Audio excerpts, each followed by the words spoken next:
what can this budget do to really rekindle growth in the wind energy space? To discuss that and to understand that, I have the perfect person, Mr. Tulsi Tanti, Chairman and Managing Director of Suzlon. Mr. Tanti, good to have you back on ET Now. Thank you for joining us. Since the talking point is budget, I'm going to start with the general budget assessment. There has been renewed attention and focus in the entire wind energy stroke the renewable energy space. So what can this budget do additionally, apart from what has not been done in last 6 months, which could kindle growth? I think most important for our country is we have to address the global slowdown, how it can affect our economy. Number one. Number two is how we can protect the rupee depreciation situations. And number three is important part is how we can protect our economy from increase of the oil price. I think that is the key concern areas we have to address, so then it will stimulate our economic growth. When we are talking about the budget, I think it's a right tool for the finance minister to stimulate our economy and bring the economic stability is more important in current global economic environment. I think domestic growth is a very, very important for us to stimulate and to bring back. Job creation is highly important situations, and export-oriented focus in budget and the global investor confidence. I think these are the four the points are very, very important. When we are talking about renewable energy, I think government has set enormous targets for our country, 175 gigawatt installed base. We can able to do a lot in that because this target we have to achieve in the next 5 years. And for that is extremely important. Number one is priority, how we can bring very strong confidence of the financial investors to invest in a renewable asset, because 90% investment in a renewable asset is coming from the financial investors. I think that is the very important points we have to understand. So what they are looking if they want to invest.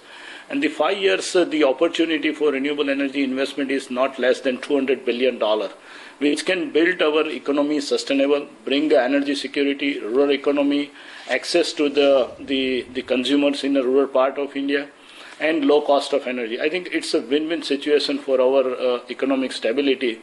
And for that, we have to understand the concern of the financial investors. So number one is the concern is the bank's financial positions. We have to strengthen and we have to give a confidence that banks are in competence to finance the renewable energy more and more, and there is no concern for that. So that is the number one area it's affecting them. Number two is they are looking, if this target is for 5 years, why not the 5 years, the policy, and 5 years the fiscal benefit should be established.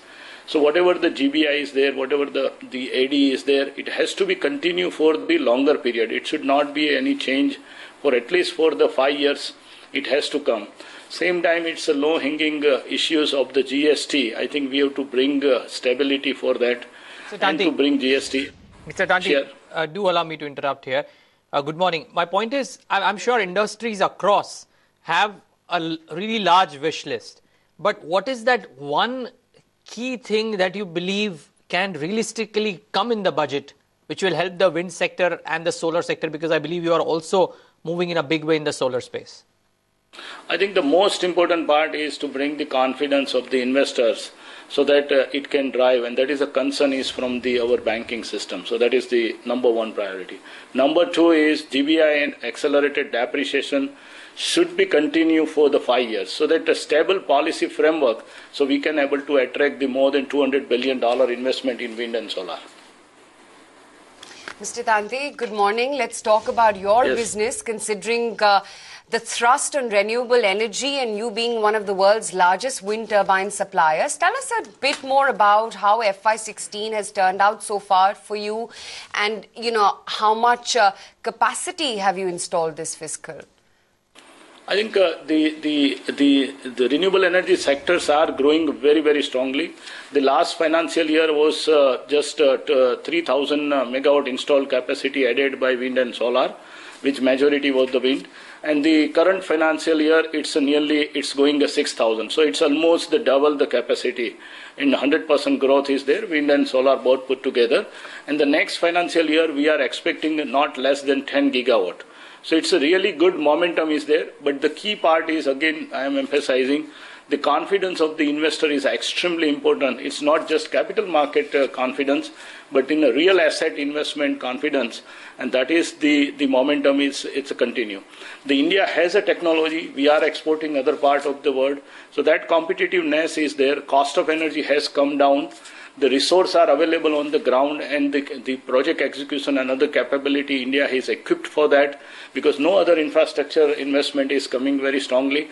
So the resources are available and everything is a momentum is there.